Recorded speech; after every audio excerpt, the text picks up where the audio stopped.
I want to welcome you to another session in which we explore some aspect of the mandate of Jesus to make disciples, to go into all the world and turn every available person into what he turned his surviving 11 apostles into. World impacting, world visionary disciples who will reproduce others of the same kind and thus will multiply to the ends of the earth until the end of time. We divide these sessions into 3 parts.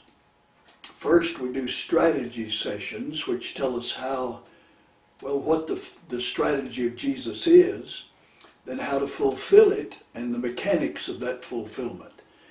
Then we follow this with supportive sessions that support that strategy, though they may not be specifically on the subject of that strategy.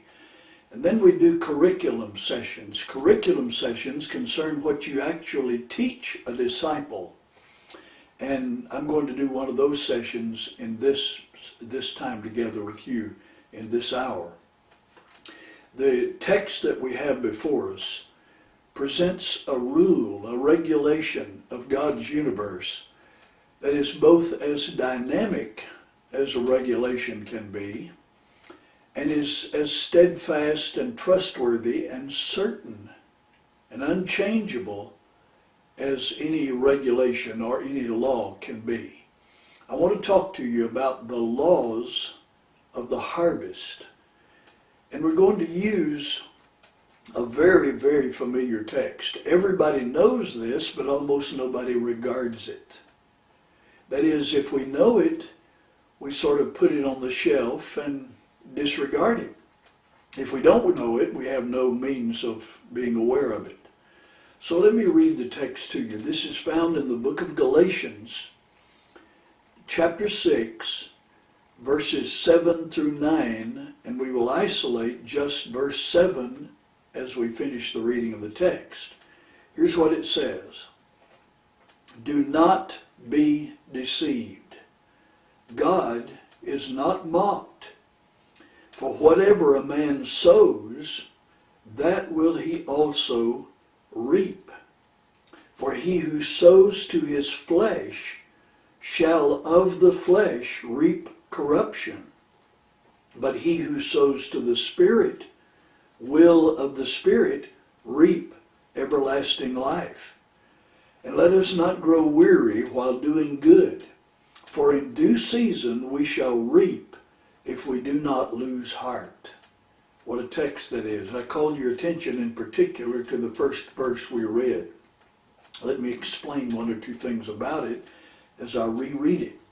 Do not be deceived. Now, surely if you're a Bible student, you've noticed how many times God uses this same expression in His Word. Don't be deceived. Or do not allow yourselves to fall into a web of deception. Now, the very recurrence of this so many times in the Bible indicates that it must be a very easy possibility for a person to deceive himself, or God would not have taken the pains and the time and the space in Scripture to warn us so many times about self-deception. The truth is that man, as a distorted, twisted sinner, the biblical word is iniquity. It means there's an inner twist in every man with which he's born that inclines him toward crookedness or toward sin. And that must be corrected. And it can only be corrected by the redemption that is in Christ and the processing of the born-again person after that redemption. But it says, do not allow yourself to be deceived. God is not mocked. Now, let me give you a little aside from the text. The word translated mocked is the root word, the Greek word for your nose. That word is inherent in the word mocked. God is not mocked. What it means is man cannot thumb his nose at God without divine reaction and reprisal. Man cannot turn his nose up toward God as if snubbing him with either indifference or hostility or aggressive denial without gaining recompense from God. God is not mocked. He will not allow anybody to thumb his nose at him. And here's the rule behind that. For whatever a man sows, that he will also reap. Now, everybody's familiar with this law. It could be called the law of cause and effect. The cause is the sowing, and the effect is the reaping exactly as you've sown. Or this could be called the law of compensation, which means that for every action, whether it be right or wrong, there is a commensurate or suitable compensation or repayment of that act, a wage for that act that attends the act itself and invariably will come. This could be called something every farmer knows. And that would be true. These lessons I'm going to give you today are fresh from the farmer's field, as if you walked out, observed what was happening out in the farmer's field today, and wrote down the prescription for these laws. I want to give you 5 laws of the harvest. And the truth is, you don't really break any of these laws. No human being ever breaks these laws. He only illustrates them. And these laws are more likely to break him than it would ever be possible for him to break them. What are these laws? First, I want to mention the law of labor. This is the most urgent of all the laws of the harvest as far as the right side of the harvest is concerned. That is, bringing a harvest of right based on truth, a harvest of good, a harvest of righteousness, a harvest of holiness, God's harvest. This is the most urgent of all the laws concerning that harvest, the law of labor.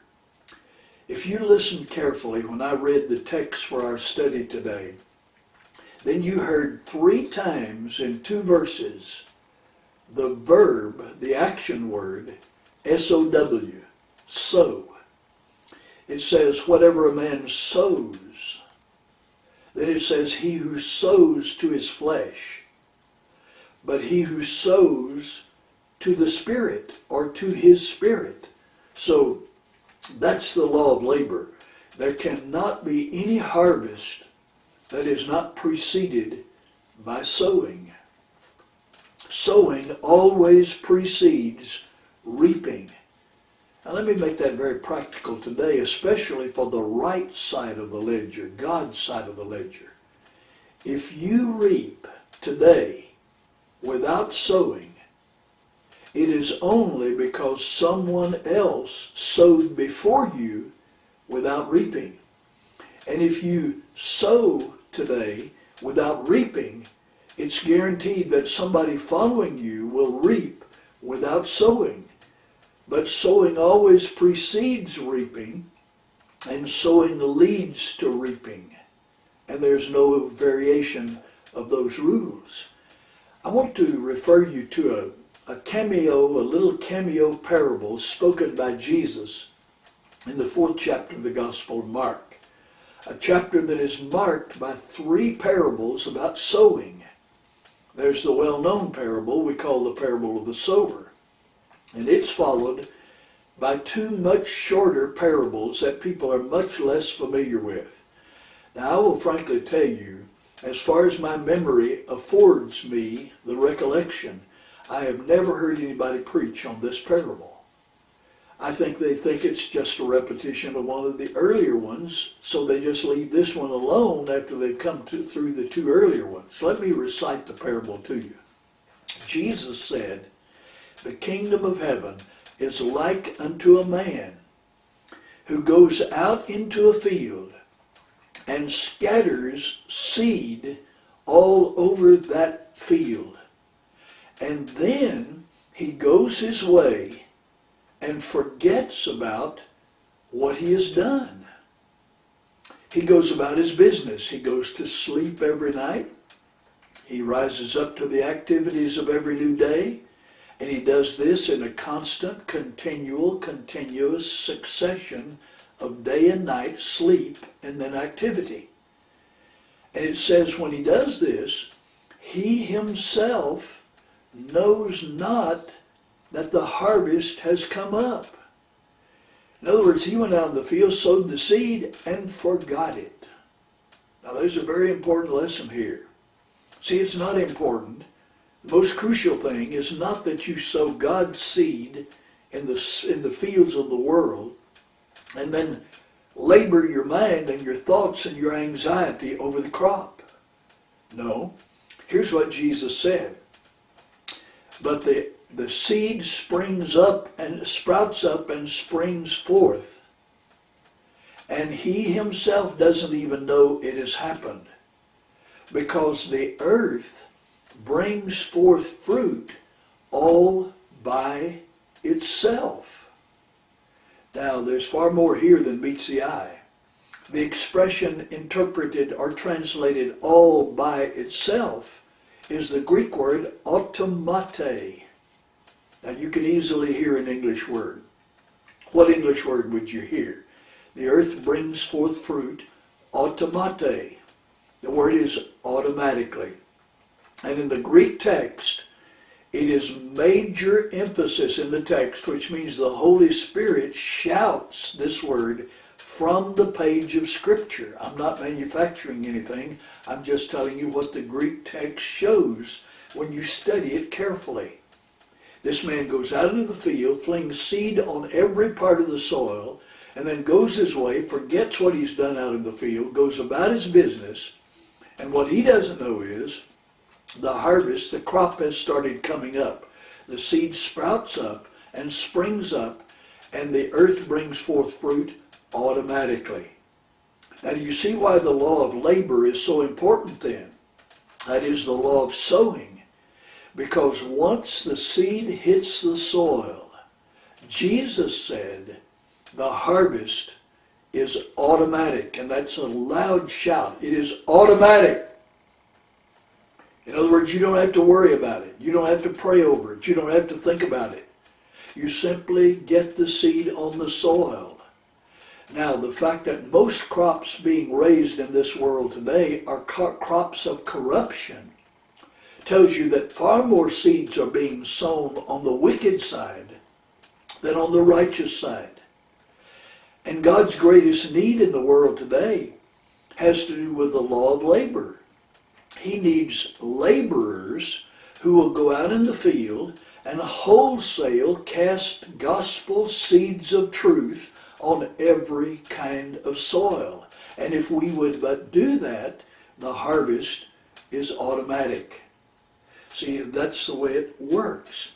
Now, let me give you another supportive verse. 2 Corinthians 9:6 says, He who sows sparingly, that means he sows little, will reap also sparingly. But he who sows abundantly or bountifully will also reap abundantly or bountifully. Now this is the law of labor. As he sows sparsely, he will reap sparsely or sparingly. If he sows bountifully, he will reap bountifully. Now this is talking about the harvest of righteousness. Remember that Jesus called himself the Lord of the harvest. And he told us to pray that the Lord of the harvest would actually almost violently thrust laborers out into his harvest. Because without honoring the law of labor, there can be no harvest. So Luke 8:11 says, the seed is the word of God. And Matthew 13:38 says the field is the whole wide world. So it is incumbent upon us in the believing community worldwide to marshal an army of seed sowers who will honor the law of labor and go out and sow those seeds in the earth today. You see, here's the rule. This is an absolutely urgent enterprise. It cannot wait. Harvests do not wait on man's convenience. They don't wait for a good time for him to go sow the seeds. They will either occur in this season or they will not occur for this season at all.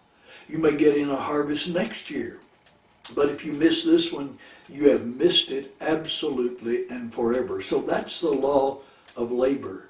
Now let me ask you to look at a second law of the harvest. I call it the law of likeness. See, the law of labor says there cannot be any harvest without sowing the seed. The law of likeness says, as we sow, we will reap exactly the same thing that we sowed. Here's what it says. For whatsoever a man sows, that shall he also reap. If you would go back to Genesis chapter 1, there's an interesting discovery. In fact, there are a lot of interesting discoveries awaiting any student who would approach Genesis chapters 1, 2, and 3. But if you were to go to Genesis 1, you would find one phrase used 9 times. In other words, God intended this to be riveted on the walls of our minds. He intended to be marked there so it is indelible. Here's what it says. Every living thing reproduces after its own kind. That means you don't expect to get wheat from lemon seeds. You don't expect to get barley from strawberry seeds. Everything reproduces after its kind. There is a locked-in likeness between the nature of the seed sown and the nature of the crop that comes up. Jesus said it like this, do men gather grapes of thorns or figs from thistles? And the way he worded the question presupposes a negative answer. The answer is absolutely not. Men do not gather grapes from thorns, and they do not gather figs from thistles, because the law of likeness would be violated. I have before me a tract. I copied it. I had the original tract in my hand, and fortunately I had copied it, so I didn't misplace it, but I've lost the tract, and I have now only the copy. Somebody put this in my hand one day. As tracts go, this one really fascinated me, because it brought into the whole picture of this law of the harvest an idea I had never considered before. Here was the title of the tract. How would you like to know exactly what your future will be? That was the title of the tract. In other words, the tract capitalizes on man's pressing desire, almost morbid desire, to know his own future. Now, many people would be horrified if they knew their future. Most people probably would be horrified. But we still would like to know our future. There's an almost morbid taste to know what we can't know inside of man. And the tract opened with these words. How would you like to sit down at a table and write out exactly your own future? Well, you can, simply because this world is governed by God and is thus a world of law and order. And if you know the proper law, you can use it to your advantage, and you can also know your future. Now please hear that. If you know the positive side of this law and will operate by it, you can use it to your own eternal well-being, welfare, and advantage. But if you don't know the positive side, being the sinner that you are, you will probably negotiate the negative side and will reap corruption. So here's the rule again. If you plant radishes, I'm quoting the tract. If you plant radishes, you'll get radishes. You don't expect pansies. If you plant wheat, you know you'll reap wheat. You know this law of nature cannot be broken. The one who wrote that law in nature wrote the same law morally and spiritually for us when he said, do not allow yourself to be deceived. God is not mocked. For whatsoever, there it is, the law of likeness, whatsoever a man sows, that means exactly that, shall he also reap. Galatians 6:7. Now I'm continuing to read from the tract. You are perfectly positive about getting corn if you plant corn. But you may be like many others and think you can sow one thing in your life and reap quite another. God says, don't be deceived. You may think you can live for yourself selfishly. Well, sure you can. But remember, if you plant corn, you get corn. Can you think evil, read evil, hear evil, see evil, watch evil consistently without it becoming a real part of you? No, you cannot.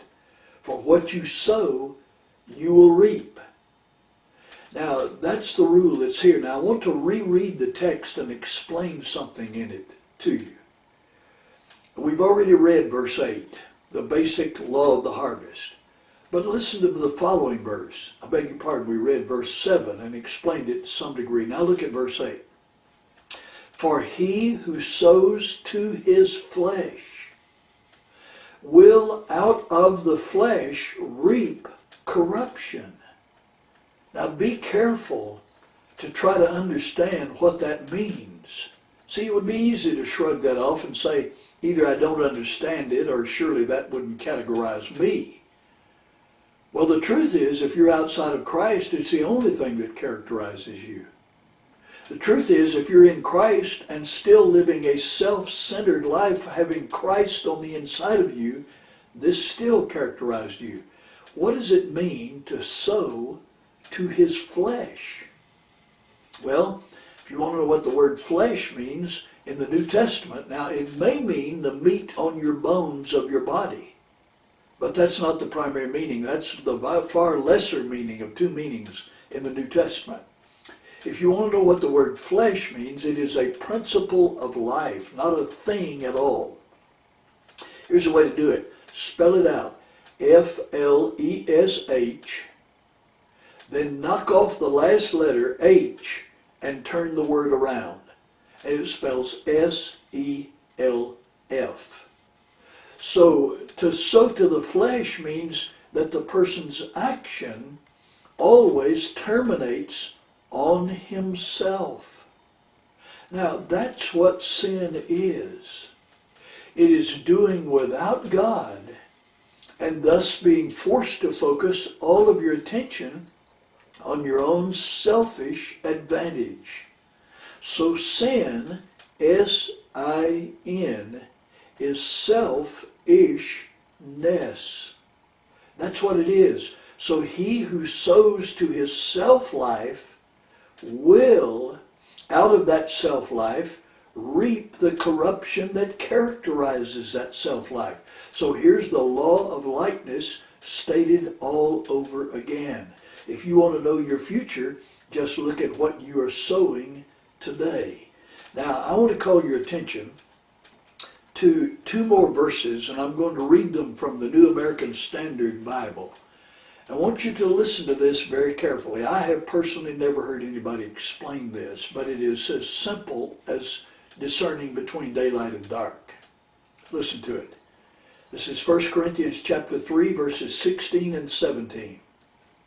It says, do you not know that you, and that's a plural pronoun in both cases, don't all of you know? He's talking to the church, the born-again people in the city of Corinth. Don't all of you born-agains know that all of you are the temple of God? Now be very careful of this. See, there are two Greek words that translate by our English word temple.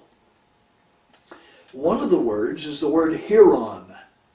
It means the whole temple property. If it's a city block, it's all the property owned by the church. That's not the word that's used here. The word used here is the word naos. It's the word for the Holy of Holies in the tabernacle or the temple of the Old Testament. The Holy of Holies is the compartment that is made sacred as the dwelling place of God.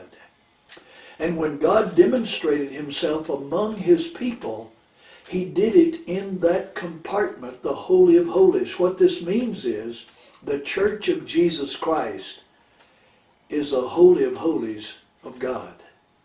Why? Because it's the place where he demonstrates himself. It's the place where he exhibits himself. What is a temple for? It is to house a God and to put him on display in all the community around about. Now, admittedly, I've never been in a church that exemplified this adequately. We always do it in a fumbling, stumbling, mumbling way. We always do it in a faulty way. We always do it in an almost sinful, selfish way. Because we seldom remind ourselves, and nobody ever explains to us, that this church fellowship is the very shrine in which God dwells for holy purposes and the holy demonstration of himself to everybody around in the community. So if the temple windows are dark, God cannot shine forth from that temple.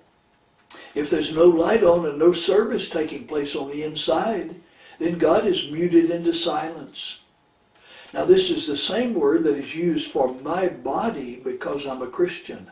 In chapter 6 of 1 Corinthians, your body is the holy of holies in which God dwells. This means that my body is the holiest spot as far as God is concerned on earth, because inside he dwells, and coming through me he wants to extend and express and exhibit and put himself on display every moment that I live in society around me, so that he can get fair publicity by means of one of his children. Now let me read this again. Do you not know that all of you, the church, all of you are the holy of holies of God, and that the Spirit of God dwells, it's the word for resides or houses himself in you? Now listen to that again. The Spirit of God houses himself, takes up residence, and resides in you. So I am an unusually peculiar person. The word peculiar is based on the word pecuniary, which means money bought. I am a purchased person, bought not by gold and silver, but with the more precious commodity of the very blood of the Son of God. I have been bought and paid for to be possessed by him, in order that I'm to be open to him, for him to reside or house himself in me. Now that makes me, my body, very important. And the fact that the church is the corporate temple of God makes the fellowship of believers very important. So important that God is extremely jealous of whether or not it honors him in this contract. So listen to this. If any man spoil the temple of God, that's the church, God will spoil him. For the temple of God is holy. And that is what, if you're born again, that is what you, all of us, born agains, that is what we are. Now here's an interesting feature. The same verb is used twice in verse 17. If any man ruins the temple of God, him will God ruin. If he does it in any way, if he does it by disdain, God will disdain him. If he does it by criticism, God will exercise judgment, which is the meaning of the word critic. God will exercise judgment on him. If he spoils it or ruins it or is indifferent to it, God will act in kind toward him. You see, whatever a man sows, he will also reap. And this is true whether a man is saved or lost. Because God is very, very jealous of the church he has purchased with the blood of his own Son, and in which he dwells as his own private personal residence today to exhibit himself in the community. So if any man abuses the church, God will abuse that abuser. What does that say? It says that God is going to treat you exactly the way you treat his church. If you are indifferent to him, you cannot count on the attention of God when you need it. If you are casual toward him, you cannot count on his attention whenever you need desperate things. You are desperately in need. So here's the law of the harvest set to practical reality in our lives, moment by moment and every day, and especially with regard to how we treat the church. This is the law of likeness. I want to give you one more illustration. And I did not have time to master this. It came out of one of my own messages, but I had long since forgotten it, and I was reminded of it just today. And it's a part of this message, so I want to read it to you. It's a space age illustration. Here it is.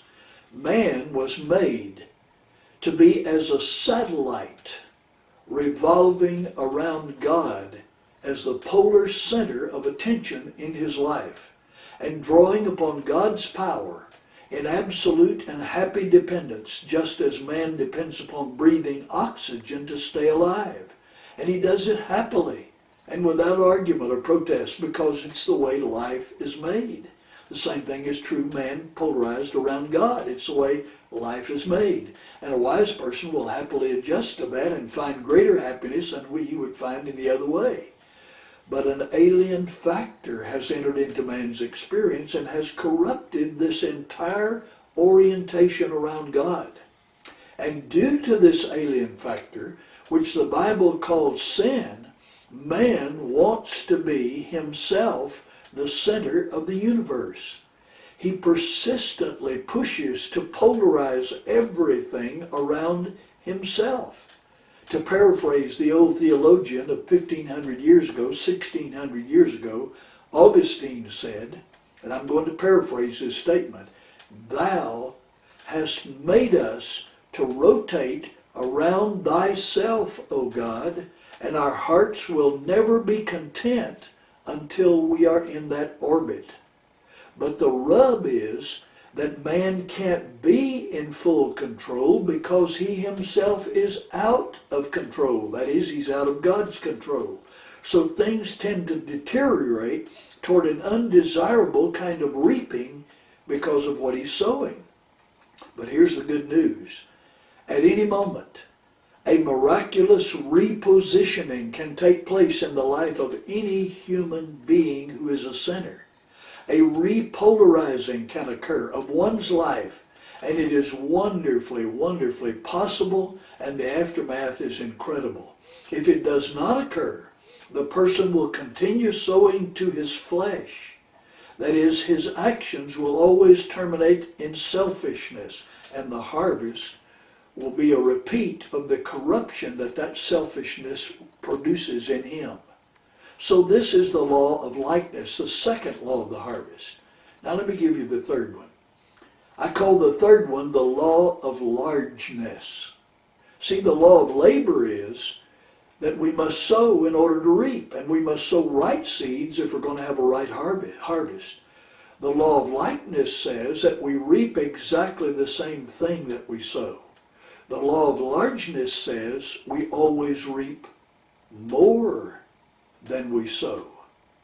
Any farmer knows that the volume of a crop raised in his field is totally disproportionate to the size of the seed that is sown and the volume of the total number of seeds sown. In other words, the crop is by size and weight much bigger than the seed that produced it. Several years ago, my wife and I were on a vacation to the western part of the United States. We went into 2 national parks in California, an incredible time. We went to Yosemite, had a remarkable time there. Then we went to the Sequoia National Forest Park. And I was just staggered. I'm like the kid said, I went there and sunburned the roof of my mouth. It was that awe-striking, that awesome. Where you could look up, you'd see these giant, straight trees, as straight as an arrow, piercing up into the sky, and they would just, sometimes they would be covered with a canopy of clouds. They'd go as high as 300 feet, and any fog would just cover up the top of them. You just see them disappear into the sky, into the fog. And I marveled at them. Some of them Well, one of them is so big that they bored a hole through the trunk at the bottom, and the tree is still growing in health in spite of that giant looming hole in the bottom, and there's a road that runs through it, and a truck can be driven through that hole in that giant sequoia tree. And it was amazing. We saw one that had fallen down, and they rerouted the road to drive up over that, and cars could pass on the top, smoothed out, of that fallen tree, on the side of that fallen tree. They're that big. They are gigantic in size. And I was there one day, just walking through them. We were there for 3 days, enjoying all the sights, looking at all the distinctiveness, began to learn about them and learn some incredible lessons about those trees. They're remarkable. They're renowned as the oldest living organisms on planet Earth. And that's what aroused my curiosity. Why do they live so much longer than other organisms? And that was the whole education in itself. But while I was standing at the foot of one of those trees, it suddenly occurred to me, this tree, with all of its massive, massive size, started with one little acorn. See what's in the palm of my hand? I have right outside this window behind the camera, I have an oak tree that's about 70 feet tall. More, give or take. I can't measure it, but I would estimate it to be at least 70 feet tall. That acorn fell from that tree. It is amazing how many acorns fall from an oak tree that size. We have a deck outside, a wooden deck, like a patio, and it covers 1/4 of the shade part of that tree. If we had 4 of them the same size as this one, we could cover the entire bottom area around the tree, the shade area. And I gathered up all the acorns that fell on my deck and remained there. Many of them fell off or rolled off. I got 2 whole baskets full of acorns. I have 2 big bags full out in my carport today, about 2 years after I gathered them. They're out there, and all of them are just like this one. So what do I hold in my hand? An acorn? Yes. No. I hold every oak tree that has ever existed in the history of the world in my hand, because that is the potential of that one seed, the acorn of an oak tree. It has in it the infinite capability or possibility or potential of producing as many trees as that have ever been produced among the oak species in all the world and history of the world. So here's the law of largeness. That oak tree outside came from something like that. So you reap much more than you sow. In the Bible, the book of Hosea, chapter 8, verse 7 says, "They that have sown the wind shall reap the whirlwind." Now, I'm not sure exactly what that means, except that I do know this. The whirlwind is much bigger and more powerful than the wind. The wind can be a zephyr, just a breeze, or a breath, or it can be tornadic, or like a cyclone. But the truth is that a whirlwind is an advance upon a wind. So what this means is, this is the law of largeness. You reap more than you sowed. Several years ago, I was in the city of Chicago working in 2 churches with 2 pastors there. And one of them took me down to the Chicago Museum of Science and Industry. He said, "There's something here I think will interest you." I think I'm telling this correctly as I remember it. My memory gets shaky as I look back in such far distances in the past, and especially at my age. But as I remember, he took me down to the Chicago Museum of Science and Industry, and right inside the door, there was a display. It was a big table, square tabletop, set on a pillar underneath, a post underneath. And it was painted like a giant checkerboard. It had 64 squares, 8 by 8, just like a checkerboard, but it was proportionally much larger than a checkerboard. And here's what you saw as you entered in the door and came to face it first. In the lower left-hand corner, in square number 1, there was glued one wheat seed. It looked awfully lonesome there in that big square. Then you move to the right to square number 2, and there are 2 wheat seeds glued in place there. Still lonely. You move to number 3, and there are 4. So it's 1, 2, 4, and then next one 8, and then 16, then 32, then 64, the first 8 squares. In other words, it is incrementally doubling with each new square from the preceding one. And then after the 8th square, there was a pile of wheat seeds there. Covered the square, covered the surface of the square. And then there were no more seeds on the rest of the board. It was just bare. So that every square from that point on to number 64 had no wheat seeds in it at all. And then you back up because there's a bronze plaque just above the floor, right at the edge of the table, that explains this to you.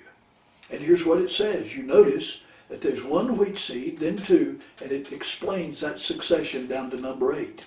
And notice at number 8, all of the space is covered with wheat seeds. And there we had to stop because there's not enough room in number 9 to put all the seeds in place and retain them there. But had we continued the process of simply doubling each previous square, in the 64th square, by the time we got to that, there would be enough wheat seeds to cover the entire subcontinent of India 50 feet deep. See, that's the law of largeness. If you sow and then reap and resow, you can use the product that is usable otherwise, but resow the seeds. In 64 squares of doubling, you would have enough wheat seeds to fill the entire subcontinent of India 50 feet deep. That's the power of reaping after steady, adequate sowing has been done. It's the law of largeness. You get back far more than you sowed. So if you sowed all those seeds over planet Earth, your crop would be unimaginable because of the law of largeness. How long has it been since you heard this adage, this cliche, this standard statement? Listen to it. Anybody can count the number of seeds in an apple. See, all you have to do is cut it open, empty it of seeds, and count the seeds. Anybody can count the number of seeds in an apple, but only God can count the number of apples in a seed. See, that's the law of largeness. That as you sow, you then reap far, far more in volume than you sowed. So sow an apple seed and you get an apple tree, and out of that comes multiples of apples, each one of which has multitudes of seeds resown, produce other apple trees, orchards and orchards of them, ad infinitum, the law of largeness. Let me give you the 4th law and the laws of the harvest. I call it the law of lateness. See, we not only reap only if we sow, and we not only reap exactly the same kind as we sow, and we not only reap always more than we sow, but the law of lateness says we reap, later than we sow. 5 times in verses 7 through 9, the text indicates this. Listen to this. Whatever a man sows, that he will, future, also reap. He who sows to the flesh will, future, of the flesh, reap corruption. But he who sows to the Spirit will, future, out of the Spirit, reap life everlasting. Now, what does that mean? Well, it means that if you sow one tiny seed of faith in the field of the Spirit, that is God's field, you will instantly reap everlasting life, and the rest of your life can be a development of all that that everlasting life means. A quality of life, getting ready for a duration of life. A quality full of God here and now, and lived out in the presence of God in eternity in heaven forever. This is big, big truth. So the law of lateness says, sow now, you reap later. Listen to this verse. And let us not grow weary while doing good, for in due season, there it is, later, the law of lateness, in due season we shall, in the future, reap if we do not lose heart and give up. Now let me state this another way. In Ecclesiastes chapter 8, verse 11, the Holy Spirit explores the wicked side of this law of the harvest. That the person who sows to his flesh, his self-life, everything terminates in himself, shall out of his selfishness reap corruption. Now listen to this statement of that. Ecclesiastes 8:11. Because the sentence against an evil work is not executed speedily, therefore the hearts of the sons of men is full of evil, and madness or insanity is in their hearts while they live. Now, you may not recognize this, but the daily newspapers expose this verse in practical personification in multitudes of people every day. All over the crust of planet Earth, people are walking examples as if this were stamped on their foreheads one by one in multitudes of numbers of people. Let me read it again. Because the sentence against an evil work, that is, God's judgment upon sin, is not executed speedily. Therefore, man thinks it's never going to come at all, and he capitalizes his desire to sin. Therefore, the hearts of the sons of men is full of evil. That doesn't mean you go around murdering somebody. See, evil is character deep. It may never show up in conduct, but every person born of Adam is born with character deep sin. He is selfish. Selfishness characterizes him. So he twists everything back on himself. And even when he tries to correct that and turn the barrel of attention out to somebody else, one eye is always still on himself and his own advantage. He cannot escape this. And he can't even escape it in Christ fully, because he carries the flesh or that self-orientation through his conversion when he comes to know Christ, and that becomes a part of his vocation in being a Christian. Now let me show you the positive side of this. This law of lateness, you reap later than you sow. Listen, Hebrews chapter 5, verse 7. He goes out to the farmer's field, and he appeals again to the agricultural illustration for his lesson. Listen to it. The farmer, that means any farmer, the farmer waits for the precious fruit of the earth and has long patience for it. See, seasonally, there's a considerable length of time between the sowing of the seed and the bringing in of the final harvest. One season for this, another season for cultivation, and a third season for harvesting. So there's a considerable length of time. This is the law of lateness. Listen, the farmer waits for the precious fruit of the earth and has long patience as he waits for it until he receives, here's the cultivation of it, the early and latter rain. Rain is a part of the necessity in the elements and their action upon the seed for the crop to come up, for the harvest to be gained and gleaned.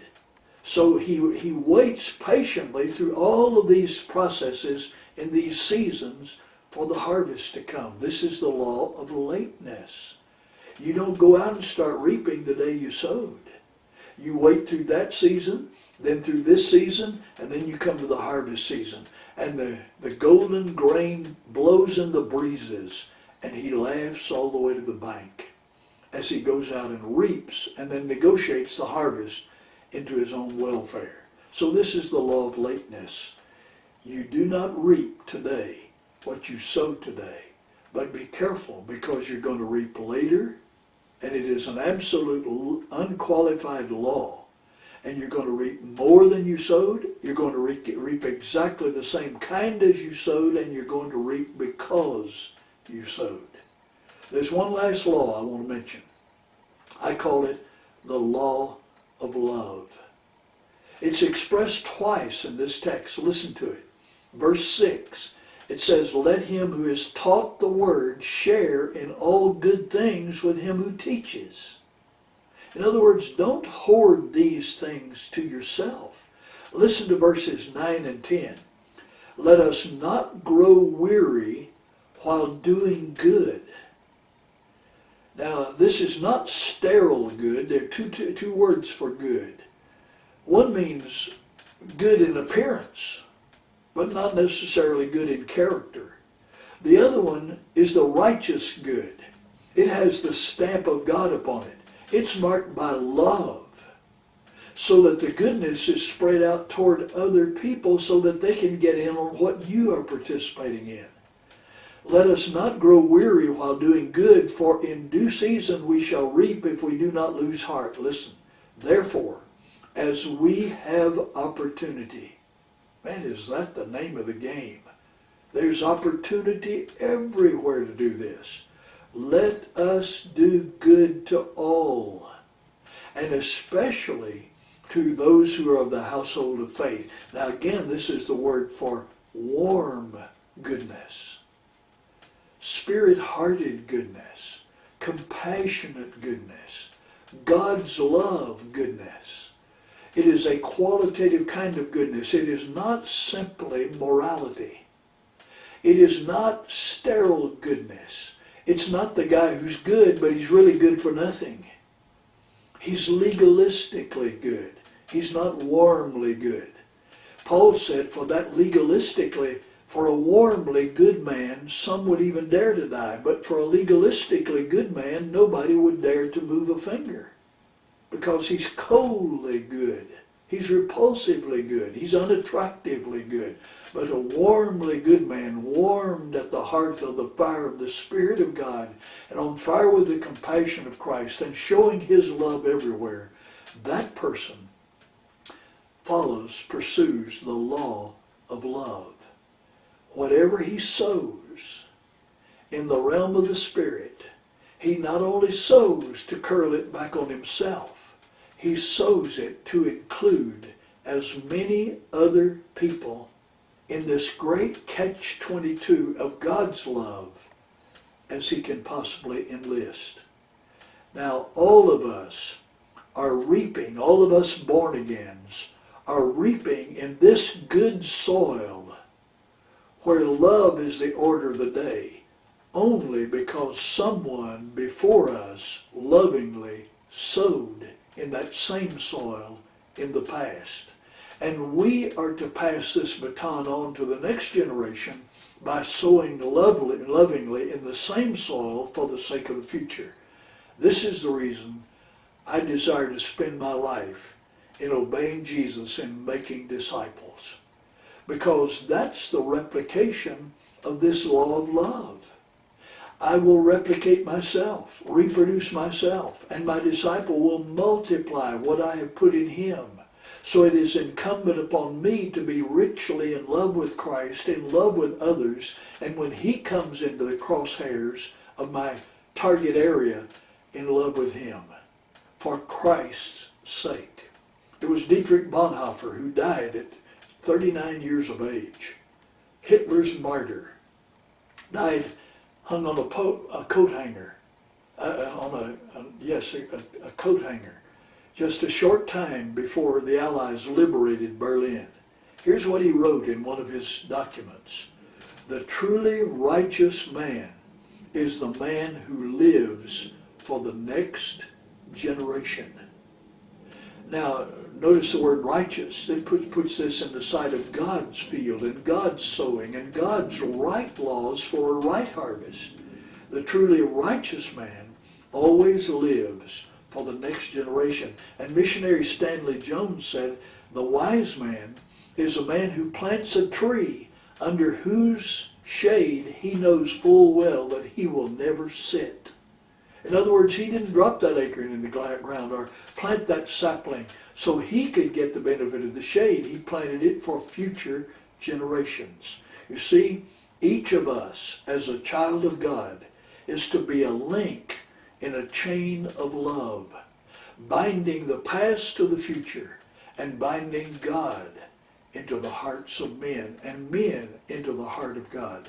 But the question is, will that chain break at my life that is intended to be the link between the past and the future, between God and man and God? I remember reading the closing days of the life of William Booth, General William Booth, the founder of the Salvation Army. He lived in London. His theory of ministry was to set up shop at the front door of hell and rescue people about to go in for Christ's sake. And he lived a long and very fruitful life. And they were having a Salvation Army convention in Toronto, a city in Canada. And the delegates there prayed and hoped that he could come at least one more time because he was having seriously declining health. His health was failing. So they wrote letters of invitation warmly to him. We hope you can come. Well, the day of the convention came, it opened, and they had only a cablegram from William Booth. And the president, the person presiding over the conference, held it to open, not knowing what it said, until the opening assembly. And no sooner had they had the opening prayers than when he said, we want to hear from the general himself. And so he tore open the envelope. And he prepared to read a dissertation to the convention, but instead, here's what he found.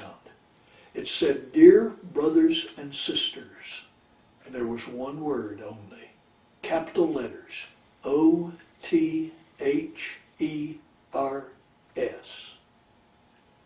Sincerely yours, William Booth. Now that is to be the polar center of every born-again child of God. O, objective. T, to. H, help. E, every. R, reachable. S, soul. Objective. To reach every available soul, every reachable soul. To help every reachable soul. And that is a statement of the right side of the laws of the harvest. Because what you sow, you will also reap.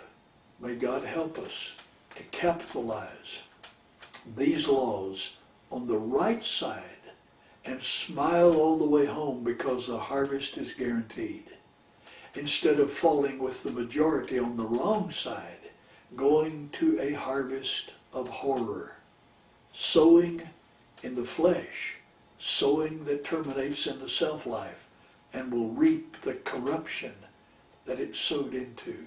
May God help us, and may God bless you today with this study, and may it be useful to your purpose in building your own life in Christ, and then using the foundation of that to build disciples in fulfillment of His commission. God bless you richly today.